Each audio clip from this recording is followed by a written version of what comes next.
वो आजाद होता था तो पूरी दुनिया की पुलिस उसके पीछे रहती थी, और जब वो कैद में है तब भी जेल के बाहर पुलिस वालों की नींद हराम रहती है। जी हाँ, हम बात कर रहे हैं सीरियल किलर चार्ल्स शोभराज की, जिसे बिकिनी किलर के नाम से भी जाना जाता है। चार्ल्स शोभराज अपराध जगत का एक ऐसा नाम जिसने कई देशों की पुलिस की नींदें उड़ा रखी थी। वो इतना शातिर था और इतनी सफाई से अपराधों को अंजाम देता था कि लोग उसका सुराग ही लगाते रह जाते थे और वो अपराध करके अपनी राह पर निकल जाता था। उसके अपराध का तरीका इतना शातिराना होता था कि किसी को उसकी भनक तक नहीं लगती थी। चार्ल्स शोभराज अब एक बार फिर से सुर्खियों में है, क्योंकि नेपाल की सुप्रीम कोर्ट ने उसकी रिहाई के आदेश दे दिए हैं। जी हाँ, चार्ल्स शोभराज 2003 से नेपाल की जेल में बंद है। कोर्ट के आदेश के बाद चार्ल्स शोभराज आज शाम को जेल से रिहा हो सकता है। बढ़ती उम्र और बिगड़ते स्वास्थ्य का हवाला देते हुए शोभराज की रिहाई की जा रही है। नेपाल की सुप्रीम कोर्ट ने बुधवार देर शाम को ही शोभराज को जेल से तत्काल रिहा करने का आदेश दिया था। हालांकि जेल अधिकारियों के पास कोर्ट के फैसले की कॉपी नहीं पहुंचने की वजह से शोभराज की कल रात को रिहाई नहीं हो पाई थी। शोभराज के वकीलों का प्रयास रहेगा कि अदालत के फैसले की लिखित प्रति जेल तक पहुंच जाए ताकि उसके रिहाई की प्रक्रिया शुरू की जाए। शोभराज की वकील शकुंतला विश्वास ने बताया कि आज शोभराज की जेल से रिहाई हो सकती है। शोभराज को नेपाल में 2 विदेशी महिलाओं की हत्या का दोषी करार देते हुए उम्र कैद यानी कि 20 साल की सजा दी गई थी। 19 साल जेल में रहने के बाद नेपाल की सुप्रीम कोर्ट ने शोभराज को जेल नियमावली और नेपाल के कानून के आधार पर रिहा करने का आदेश दिया है, लेकिन साथ ही कोर्ट ने 15 दिनों के अंदर ही शोभराज को डिपोर्ट करने का आदेश भी दिया है। शोभराज ने अपनी रिहाई के बाद से डिपोर्ट होने तक काठमांडू के हयात होटल में कमरा बुक करा लिया है। उसने अपने कुछ नजदीकी संबंधियों को नेपाल आने के लिए मैसेज भी भेज दिया है। इसके अलावा शोभराज ने कुछ विदेशी पत्रकारों और उन पर किताब लिख चुके लेखकों को भी काठमांडू बुला लिया है। सभी के ठहरने की व्यवस्था हयात होटल में की गई है। बता दें कि शोभराज पर कई किताबें लिखी जा चुकी हैं और कुछ फिल्में भी बन चुकी हैं। चार्ल्स शोभराज के जीवन पर बनी फिल्म में मैं और चार्ल्स 7 साल पहले बनी थी। वहीं हाल ही में शोभराज पर एक वेब सीरीज भी रिलीज की गई थी जो काफी चर्चा में रही।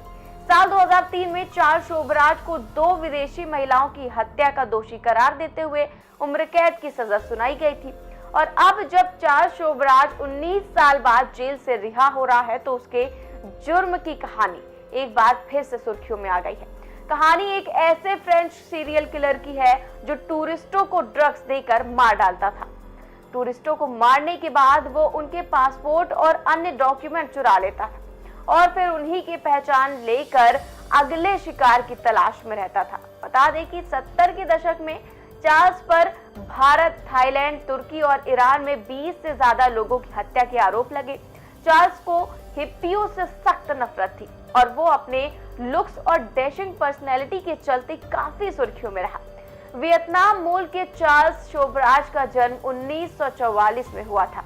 जहां चार्ल्स शोभराज के पिता भारतीय थे तो वहीं मां वियतनाम की थी। हिंदुस्तानी पिता और वियतनामी मां का बेटा, जिसे उसके पिता ने बचपन में ही छोड़ दिया। इसका बदला उसने जमाने से लिया। कहते हैं कि वो पिता से इतनी ज्यादा नफरत करता था कि उन्हें बदनाम करने के लिए ही उसने जुर्म का रास्ता अख्तियार कर लिया। मासूम लोगों को, खासकर महिलाओं को निशाना बनाने वाला दुनिया का सबसे चर्चित सीरियल किलर बन गया। वैसे तो चार्ल्स के रिश्ते कई लड़कियों से रहे, लेकिन उसका सबसे मशहूर लव अफेयर थाईलैंड में उसकी गर्लफ्रेंड मैरी एंड्री के साथ रहा। मैरी के साथ चार्ल्स ने कई क्राइम वारदातों को अंजाम दिया। चार्ल्स शोभराज को पहली बार जेल 1963 में हुई थी। तब उसे पोइसी जेल में रखा गया था। बताया जाता है कि इस जेल में खूंखार कैदी थे और उनके बीच रहकर चार्ल्स शोभराज और भी खतरनाक हो गया।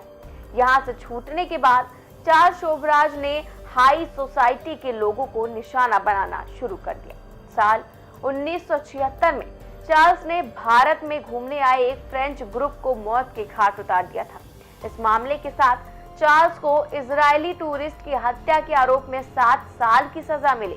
इसके बाद 1986 में वो अपने साथियों सहित तिहाड़ जेल से भागने में भी सफल रहा।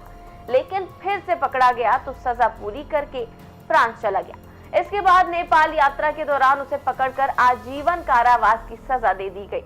नेपाल में सजा काटने के दौरान चार्ल्स ने नेपाली लड़की निहिता विश्वास से शादी कर ली थी। शादी के वक्त निहिता महज 20 साल की थी, वहीं चार्ल्स 64 वर्ष का था।